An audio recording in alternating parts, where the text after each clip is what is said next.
సుఖస్య దుఃఖస్య కోపి నదాత అని అంటారు.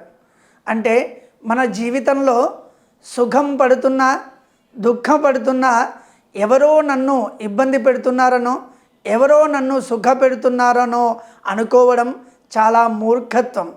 ఎందుకు అనంటే నువ్వు సుఖపడాలన్నా దుఃఖపడాలన్నా నీ పురాకృత పుణ్యమే. అంటే మీరు వెనకాల చేసుకున్న పాప పుణ్యాలను అనుసరించి ఇప్పుడు మీరు దుఃఖాన్నైనా అనుభవిస్తారు, సుఖాన్నైనా అనుభవిస్తారు.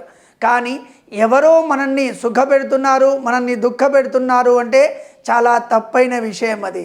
పరో దదాతీతి కుబుద్ధిరేష అని అంటారు. అక్కడ కూడా ఎవరో ఇస్తున్నారు మనకు అంటే అది చాలా కుబుద్ధి అని అంటారు. సుఖానికి దుఃఖానికి అంతా కూడా మీరు చేసుకున్న పాప పుణ్యాలే కారణం తప్ప దీనికి ఎవరూ కూడా కారణం కాదు.